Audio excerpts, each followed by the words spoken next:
మా తోటలోకి వెళ్తున్నా. కూరలోకి మిరపకాయలు లేవు, అయిపోయినాయి. అవి తీసుకోవడానికి పోతాను. కవర్ లాంటిది ఏం లేదు. ఆకు తీసుకుపోతాను. ఇంట్లో తీసుకొని పోయి బాక్స్లో వేసుకొని తీసుకుపోతాను.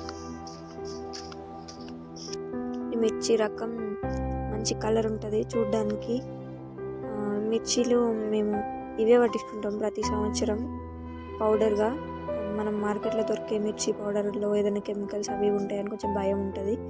ఈ వీటితో మనకు ఆ భయం ఉండదు, ఎందుకంటే మనమే దగ్గరుండి ఈ మిర్చిల్ని ఆరబోసి ఎండుమిర్చి అయిన తర్వాత మిల్లుకి తీసుకెళ్ళి పట్టించుకొని వస్తాం కాబట్టి మనకు అట్లాంటి టెన్షన్స్ ఏమి ఉండవు.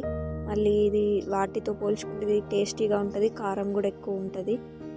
మేము ప్రతి సంవత్సరం అయితే ఇదే పట్టించుకుంటాము. మా మిరపకాయలు ఇప్పుడే కోసిన,